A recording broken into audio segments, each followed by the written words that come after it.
നമ്മള് അയൺ ചെയ്തോണ്ടിരിക്കുന്ന സമയത്ത് ഇപ്പോ അത്യാവശ്യമായ ഒരു കോൾ വരികയാണെങ്കിലോ അഥവാ ഇപ്പൊ അയൺ ബോക്സ് ഓഫ് ആക്കാൻ മറക്കുകയാണെങ്കിലോ നമ്മൾ അയൺ ബോക്സിൽ കൈ എടുത്താൽ ഓട്ടോമാറ്റിക്കായിട്ട് ലിഫ്റ്റ് ആവും. പിന്നെ വീണ്ടും കൈ വെക്കുകയാണെങ്കിൽ നമുക്ക് അയൺ ചെയ്യാവുന്നതാണ്. പിന്നെ 10 സെക്കൻഡ് കഴിയുമ്പോൾ ഓട്ടോമാറ്റിക്കായിട്ട് അയൺ ബോക്സിലേക്കുള്ള പവർ സപ്ലൈ കട്ടാവും. ഈ സംഭവത്തിൽ നിങ്ങൾ അയൺ ബോക്സ് നിങ്ങൾ പേരിട്ടിട്ടുണ്ടോ? ഞങ്ങളിങ്ങനെ ಸ್ಮಾರ್ಟ್ ಅಯನ್ ಬಾಕ್ಸ್ ಅಲ್ಲೊಂದು ಎಂತೆಂಥ ಟೆಕ್ನಾಲಜಿ ಕಂಡುಹಿಡಿತಾ ಇದ್ದಾರೆ ಅಂದರೆ ಸಣ್ಣ ಸಣ್ಣ ಸ್ಕೂಲ್ಗೆ ಹೋಗೋ ಮಕ್ಕಳು ನೋಡ್ಬೋದು ನಾವು. ಇದು ಎಂಥ ಟೆಕ್ನಾಲಜಿ ಅಂದರೆ ನಾರ್ಮಲಾಗಿ ಐರನ್ ಮಾಡ್ತಾ ಇರ್ತೀವಿ, ಬಟ್ಟೆ ಐರನ್ ಮಾಡಾದ್ಮೇಲೆ ಒಂದೊಂದ್ಸಲ ಮಿಸ್ ಆಗಿ ಐರನ್ ಬಾಕ್ಸ್ನ ಹಾಗೆ ಬಿಟ್ಬಿಡ್ತೀವಿ, ಬಟ್ಟೆಗಳು ಸುಟ್ಟೋಗೋ ಚಾನ್ಸಸ್ ಇರುತ್ತೆ. ಅದಕ್ಕೋಸ್ಕರ ಇವರು ಕಂಡುಹಿಡಿದಿರುವಂಥ ಟೆಕ್ನಾಲಜಿ ನೀವು ನೋಡ್ಬೋದು ಇಲ್ಲಿ ಐರನ್ ಬಾಕ್ಸ್ ಯಾವ ಥರ ಇದೆ ಅಂತ. ಅಕಸ್ಮಾತ್ ಆಗಿ ನಾವು ಮರೆತು ಐರನ್ ಬಾಕ್ಸ್ನ ಆ ಬಟ್ಟೆ ಮೇಲೆ ಬಿಟ್ರು ವಿತಿನ್ 5 ಸೆಕೆಂಡ್ಸ್ ಅಲ್ಲಿ ಐರನ್ ಬಾಕ್ಸ್ ಲಿಫ್ಟ್ ಆಗುತ್ತೆ. ಸ್ಕೂಲ್ ಹುಡುಗ ಕಂಡುಹಿಡಿದಿರುವಂಥ ಟೆಕ್ನಾಲಜಿ, ಸ್ಕೂಲು ಕಾಲೇಜು ಇರ್ಬೋದು, ಬಟ್ ಆದರೆ ಟೆಕ್ನಾಲಜಿನ ನೋಡ್ಬೋದು ಯಾವ ಮಟ್ಟಕ್ಕೆ ಮಕ್ಕಳು ಇಂಪ್ರೂವ್ ಆಗ್ತಾ ಇದ್ದಾರೆ ಅಂತ. ತುಂಬಾ ಒಳ್ಳೆ ಟೆಕ್ನಾಲಜಿ ಅನ್ಸುತ್ತೆ. ಮರೆತು ನಾವು ಈ ತರ ಕೆಲಸಗಳು ಮಾಡ್ತಾ ಇರ್ತೀವಿ ತುಂಬಾ ಸಲ.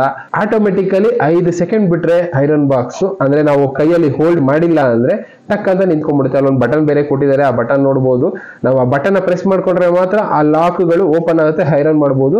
ನಾವು ಆ ಬಟನ್ ಬಿಟ್ಟಿದ್ದು 5 ಸೆಕೆಂಡ್ ಅಲ್ಲಿ ಟಕ್ ಅಂತ ಆಟೋಮೆಟಿಕಲಿ ಐರನ್ ಬಾಕ್ಸ್ ನಿಂತ್ಕೊಂಡ್ಬಿಡುತ್ತೆ. ಅಂದ್ರೆ ಗ್ಯಾಪ್ ಫಾರ್ಮೇಶನ್ ಆಗುತ್ತೆ ಇನ್ ಬಿಟ್ವೀನ್ ಬಟ್ಟೆ ಮತ್ತೆ ಐರನ್ ಬಾಕ್ಸ್ ಮಧ್ಯೆ. ಇದರಿಂದ ಯಾವುದೇ ಫೈರ್ ಆಕ್ಸಿಡೆಂಟ್ ಆಗೋದನ್ನ ತಡೆದಿದ್ದಾರೆ, ಇನ್ನು ಬಟ್ಟೆ ಸುಟ್ಟು ಹೋಗೋದು, ಈ ತರ ಪ್ರಾಬ್ಲಮ್ಗೆಲ್ಲ ಬೆಸ್ಟ್ ಸೊಲ್ಯೂಷನ್ಗಳು ಕಂಡುಹಿಡಿದಿದ್ದಾರೆ. ಟೆಕ್ನಾಲಜಿ ತುಂಬಾ ಇಂಪ್ರೂವ್ ಆಗ್ತಾ ಇದೆ ಅನ್ನೋದಕ್ಕೆ ಇದೇ ಸಾಕ್ಷಿ.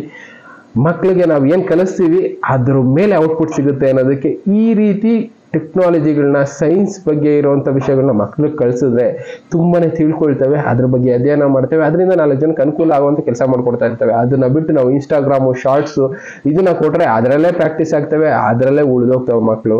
ನಾವು ಏನ್ ಕಲಿಸ್ತೀವಿ ಅದು ಔಟ್ಪುಟ್ ಬರುತ್ತೆ, ಇನ್ಪುಟ್ ಏನಿರುತ್ತೆ ಅದು ಔಟ್ಪುಟ್ ಬರುತ್ತೆ ಅನ್ನೋದಕ್ಕೆ ಇದೇ ಸಾಕ್ಷಿ. ಈ ತರ ಟೆಕ್ನಾಲಜಿಗಳನ್ನ ಮಕ್ಕಳಿಗೆ ಹೇಳ್ಕೊಡುವಂಥ ಪ್ರಯತ್ನ ಮಾಡೋಣ.